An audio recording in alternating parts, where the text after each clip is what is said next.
সকলকে স্বাগত আজকের বিজ্ঞানের আরও একটি নতুন ভিডিওতে। আজকের ভিডিওতে আমরা জানব নিয়মিত প্রতিফলন এবং বিক্ষিপ্ত প্রতিফলনের মধ্যে যে পার্থক্য আছে সেই পার্থক্যগুলো।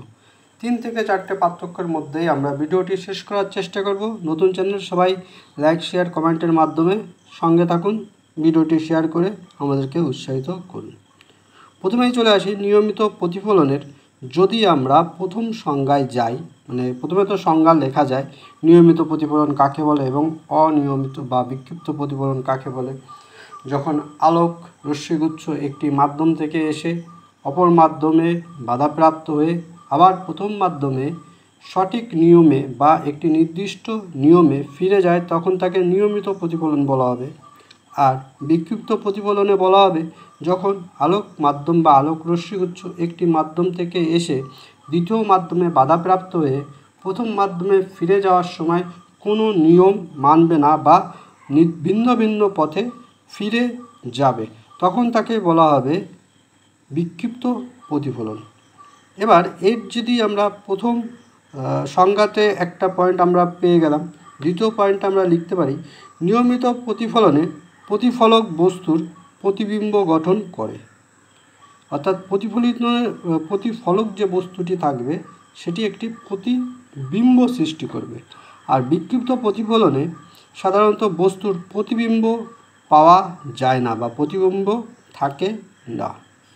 3 নম্বর পয়েন্টে আমরা লিখব নিয়মিত প্রতিফলনে প্রতিফলকে ঘুরিয়ে প্রতিফলিত রশ্মির দিকে পরিবর্তন করা যায়। কিন্তু 3 নম্বর পয়েন্টে বিক্ষিপ্ত প্রতিফলনে আমরা লিখব বিক্ষিপ্ত প্রতিফলনের ক্ষেত্রে প্রতিফলককে ঘুরিয়ে প্রতিফলিত রশ্মিকে ইচ্ছামতো নির্দিষ্ট কোনো দিকে ফেলা যায় না।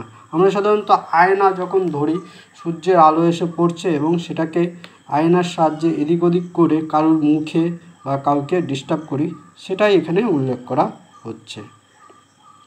4 নম্বর পয়েন্টে আমরা লিখতে পারি নিয়মিত প্রতিফলনে প্রতিফলিত রশ্মিগুচ্ছ আপতিত রশ্মিগুচ্ছর অনুরূপ হয়, অর্থাৎ একটি যে পথ ধরে আসে সেই পথ ধরে একটি নির্দিষ্টভাবে ফিরে যায়। আর বিক্ষিপ্ত প্রতিফলনে আপতিত ও প্রতিফলিত রশ্মিগুচ্ছর মধ্যে কোনো সাদৃশ্য থাকে না, অর্থাৎ কোনো মিল খুঁজে পাওয়া যায় না। ঠিক আছে, 45 ডিগ্রিতে আসলে যে 45 ডিগ্রিতে ফিরে যাবে এমন কোনো মিল টিল খুঁজে পাওয়া যায় না। আরও অনেক নিয়ম আছে, সেগুলোর দিকে যাচ্ছি না। এবার দেখো আরও একটা বোনাস হিসেবে আমরা পড়ে নিই যে নিয়মিত প্রতিফলনে প্রতিফলিত আলোক একটি নির্দিষ্ট দিক থেকে বেশি পরিমাণে আমাদের চোখে এসে পড়ে, ফলে কেবলমাত্র সেই দিক থেকে তাকালেই প্রতিফলিত তল চকচকে লাগবে, অর্থাৎ সেই দিকটার বস্তুটিকে আমরা ভালোভাবে লক্ষ্য করতে পারবো। এবার বিক্ষিপ্ত প্রতিফলনের ক্ষেত্রে কি হচ্ছে, বিক্ষিপ্ত প্রতিফলনে প্রতিফলিত রশ্মিগুচ্ছ চারিদিকে ছড়িয়ে পড়ার ফলে সঠিকভাবে বা সমপরিমাণ আলো আমাদের চোখে এসে পড়ে না বা পৌঁছায় না। সেক্ষেত্রে আমাদের চোখে বিভিন্ন দিকে বা আলোক রশ্মিগুচ্ছ বিভিন্ন দিকে ছড়িয়ে যায়, অর্থাৎ তলটি সমান উজ্জ্বল দেখায়।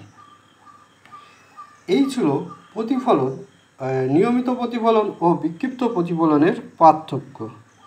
বাইরে বৃষ্টি হয়েছে তাই বিভিন্ন পাখি, ডাক পাখি খুব সম্ভবত, আর ব্যাং ট্যাং ডাকছে। যাই হোক, আজকে এখানেই শেষ করছি। পরবর্তী ভিডিওতে আরও নতুন কিছু অংশ নিয়ে আসবো। সঙ্গে থাকুন, সাথে থাকুন, লাইক শেয়ার কমেন্ট সাবস্ক্রাইব করে।